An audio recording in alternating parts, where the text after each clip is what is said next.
Halo, assalamualaikum warahmatullahi wabarakatuh. Halo teman-teman semua, welcome back to my channelnya seorang TKI Korea. Nah, teman-teman, uh, aku pengen bahas tentang pabrik-pabrik yang ada di Korea ya teman-teman. Tapi ini yang aku tahu. Jadi kayak pabrik aku, pabrik teman-temanku yang sekarang udah dikerja di Korea gitu ya. Karena kemarin itu aku sempat baca komentar, mungkin dia itu kayaknya seorang ibu-ibu yang punya anak. Nah, dia pengen anaknya ini bisa kerja di Korea gitu ya. Tapi dia juga penasaran, kalau seumpama anaknya ini kerja di Korea, nanti kerjanya apa gitu ya, atau pabriknya pabrik apa gitu ya, ngapain gitu ya. Ya aku juga nggak tahu sih sebenarnya tujuan ibu ini pengen anaknya pergi ke Korea, apa karena biar anaknya banyak pengalaman, atau mungkin karena gaji gede gitu ya, atau apa gitu ya. Ya pokoknya banyak lah mungkin alasannya. Tapi ya oke lah, di kesempatan video kali ini aku pengen sedikit apa ya, bercerita lah tentang apa yang aku tahu gitu ya. Mungkin juga ada teman-teman yang di sana pengen tahu kira-kira kalau seumpama ke Korea itu eh, kerjanya ngapain, terus bidangnya apa, terus pabriknya apa gitu ya. Nah, oke teman-teman. Jadi sebelum aku lanjut, baru buat teman-teman yang baru bergabung gitu, maksudnya boleh silakan di subscribe dulu channelku. Siapa tahu teman-teman butuh informasi tentang seputaran Korea. Nah, boleh teman-teman subscribe dan bisa teman-teman tonton juga di video-videoku yang di bawah gitu ya. Siapa tahu ada informasi yang teman-teman cari selama ini. Oke teman-teman, kita lanjut pembahasan videonya. Nah, sebenarnya banyak banget ya jenis pekerjaan di Korea ini. Jenis pabriknya juga banyak banget, terus bidang pekerjaannya juga banyak banget gitu ya. Tapi ini aku share yang aku tahu aja ya. Jadi yang aku alamin sama yang teman-teman aku alamin gitu ya. Jadi pabriknya apa, kerjaannya ngapain gitu ya.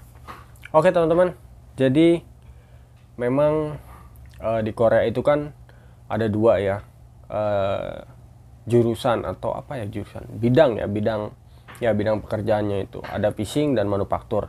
Cuman kali ini aku pengen bahas tentang manufaktur dulu ya, karena yang fishing belum ada yang nanya ini. Jadi kalau untuk manufaktur sendiri emang yang kayak kerjanya itu kayak di pabrik, terus yang memproduksi gitu kan. Nah, untuk pabriknya sendiri banyak banget teman-teman. Jadi kayak sacul, CNC, terus peleburan, terus apa lagi ya, banyak deh pokoknya. Nah, ini yang aku tahu sih ya, kalau kayak sacul itu kayak produksi plastik gitu kan. Nah, terus pekerjaannya ngapain aja ya, itu banyak banget teman-teman. Jadi bagiannya juga banyak banget. Bisa jadi teman-teman di bagian finishing, bisa jadi teman-teman di bagian produksinya, atau di bagian packing, atau di bagian apa, itu banyak teman-teman. Kayak CNC juga. CNC itu kan kayak pabrik pembuatan bahan-bahan dari metal gitu ya, kayak baut, terus ring mungkin, terus kayak temanku juga ada yang dia buatan kayak apa katanya piston gitulah, kayak piston rem gitu. Nah, itu bentuknya kecil-kecil. Nah, buat teman-teman yang penasaran juga mungkin bisa cek aja di videonya. Aku sempat ngobrol sama dia. Nah, di sini mungkin bisa teman-teman lihat. Nah, itu produk pabrik CNC gitu ya. Jadi ya sama aja, kayak bidangnya mungkin bisa diproduksi atau mungkin di finishing, di packing gitu ya. Jadi memang banyak di ininya. Nah, terus kayak peleburan juga. Terus ada yang temanku baru kemarin datang itu, dia kerja di pembuatan patung teman-teman. Aku juga nggak tahu sih, tapi katanya dia kerja itu di pabrik yang membuat patung-patung, kayak patung hewan, patung anak-anak, patung ya semuanya jenis patung lah pokoknya.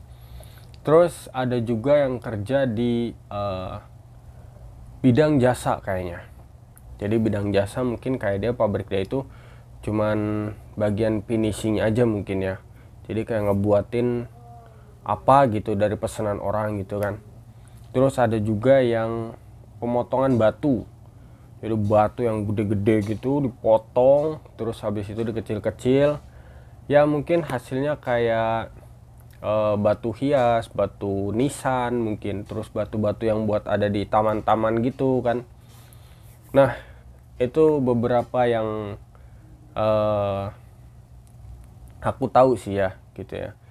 Terus kayak pabrik aku sendiri nih, aku juga bingung sih. Nah, ya ada juga teman-teman yang mungkin penasaran sama pabrik peleburan. Ya sebenarnya aku juga udah sempat ngobrol sih sama teman aku yang dia kerja di peleburan. Jadi teman-teman kalau mau tahu bisa cek aja videonya di sini nih. Nah, dia kerja di peleburan teman-teman. Nah, kalau untuk pabrik aku sendiri, aku juga bingung ya nyebutnya apa. Nah, pabrik aku ini dia mendaur ulang sampah yang dilebur, habis itu dicetak, habis itu beres sudah. Nah aku kebetulan di bagian finishingnya, jadi ada yang bagian masukkan sampah di mesin pelebur, terus ada yang di bagian pencetakan. Nah habis dicetak baru di finishing. Nah itu aku di bagian finishingnya, habis itu diikat di palet terus dibawa sama pihak apa ya namanya, pembeli ya, mungkin konsumen lah, konsumen ya, jadi dibawa sama si konsumen ini. Nah jadi itu beberapa jenis pekerjaan yang ada di Korea ya. Sebenarnya masih banyak banget, tapi kayaknya kalau aku ceritain satu-satu juga kayaknya kebanyakan ya. Dan itu yang aku tahu aja, jadi aku tahu berdasarkan pengalaman teman-temanku juga. Jadi di Korea itu emang ya ada yang dibilang pekerja kasar, ada yang pekerja kasar banget, ada yang kerjanya santai, ada yang kerjanya santai banget, ada. Pokoknya semuanya ada di Korea ini, dari yang paling berat sampai yang paling ringan itu ada. Bahkan ya nggak masuk akal pun ada teman-teman. Jadi aku sempat ngeliat sih kemarin di video TikTok itu, jadi dia kerja, tapi kayaknya sih arbaitan ya. Arbaitan tuh kayak kerja part time gitu. Dia kerjanya nimbun makam teman-teman. Bayangkan dia kerja di Korea,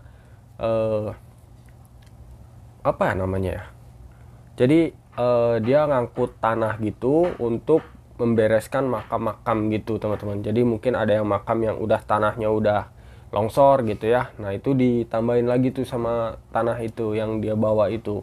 Dan aku ngeliat di TikTok itu kemarin. Nah di Korea itu ada pekerjaan semacam itu, jadi random banget lah dibilang ya. Nah jadi untuk ya mungkin yang kemarin sempat bertanya pekerjaannya di jenis apa, ya seperti itulah beberapa pekerjaan yang ada di Korea. Tapi apakah bisa memilih pekerjaan? Sebenarnya waktu kita sending atau kita mengirimkan lamaran kerja itu, kalau aku sendiri waktu itu dikasih 3 pilihan. Jadi 3 pilihan pabrik apa yang pengen aku masukkan lamarannya gitu kan. Jadi aku kemarin itu milih itu sacul, terus spare part mobil, sama di tempat aksesoris elektronik gitu ya. Dan mungkin yang paling mendekati itu ya sacul mungkin ya, karena berhubungan dengan plastik mungkin ya. Nah cuman balik lagi nanti gimana hasilnya yaitu dari pihak Koreanya, karena kita nggak bisa menentukan pekerjaan setelah kita kirimkan gitu ya. Jadi itu yang memilih nanti pihak perusahaannya. Jadi mungkin teman-teman ngirimnya kayak ke sacul atau ke CNC gitu ya. Tapi pas lamaran teman-teman di sini ternyata ada perusahaan yang dari pihak peleburan ngambil CV atau lamaran kerja dari teman-teman. Ya teman-teman nggak akan bisa nolak gitu, karena teman-teman posisi di sana tuh ya cuman bisa nunggu perusahaan apa yang bakal ngambil lamaran kerja kita yang ada di Korea gitu. Kayak temanku yang kerja di pabrik batu, dia nggak sama sekali nggak ada memilih pabrik batu gitu ya. Dan bahkan wilayah yang dia pilih itu juga kan sama, kita diberikan 3 tempat gitu, mau dipilih di daerah mana gitu ya di Korea. Nah dia itu sama sekali jauh dari 3 pilihan yang dia pilih gitu, dari pabriknya jauh, dari areanya juga jauh gitu. Dia milih di sekitaran, ya masih sekitaran kayak Daegu, Incheon, terus mungkin Busan gitu ya.